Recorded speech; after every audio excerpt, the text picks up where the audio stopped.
So we all know that softball is a big sport of failure in that hitting the ball 3 out of 10 times is considered successful, and that means that you failed 7 out of 10 times in your at-bats.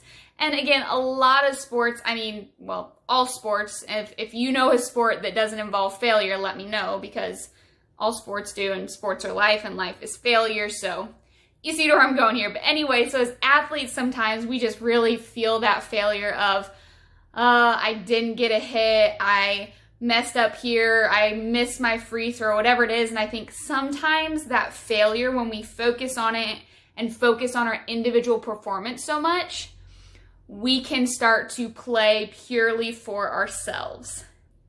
And what I mean by that is maybe consciously we're not sitting there thinking, I'm going to play for myself, I only care about myself, I don't care about my team. Maybe those thoughts really aren't running through our head, but when we're so focused on our failure, it can lead us to be so focused on our own success. Now, again, we should learn from failure, we should want to exceed, and we should work hard at doing so.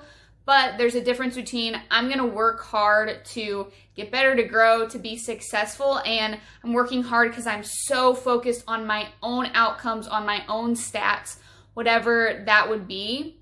So instead of just playing and trying to get better, we're so focused on our own success, our own stats, and we begin playing for ourselves instead of just competing. We don't just go out there and compete for the love of the game anymore. We're competing for stats or recognition. And so my thing would be to you athletes, don't play for yourself. Play for the love of the game, play for your team, and compete. Play because you want to compete and you want to have fun. And I think especially athletes who are in the recruiting process, sometimes we can get so far away from that because we're so worried about stats and outcome and how I play. And again, not that that's not valid, but a lot of times it has the opposite effects. When we're all worried about all those things, we don't produce or we're not being successful, whatever it is. So I would say the next time you play, make your focus your team. Make your focus competing. It should be a game. When you go up to bat, say, pitcher, you're not going to beat me. I'm going to hit the ball, or I'm going to have a quality at bat. I'm going to get on base. And if they beat you, it's a game. Say, okay, got me this time. I'm going to come get you next time. Same thing with fielding. You're saying, this ball is not getting past me. I'm going to get an out.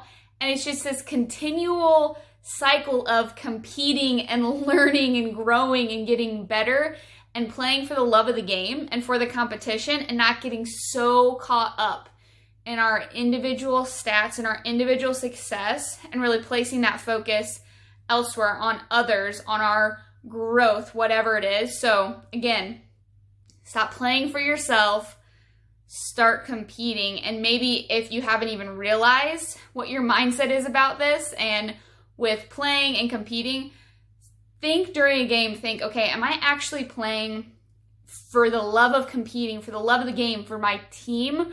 Or am I so worried about, I've got to get a hit this next at bat, or I've got to make this play in the field? Kind of take that all away. And again, just focus on competing and going out and playing with passion and having just so much fun with your team.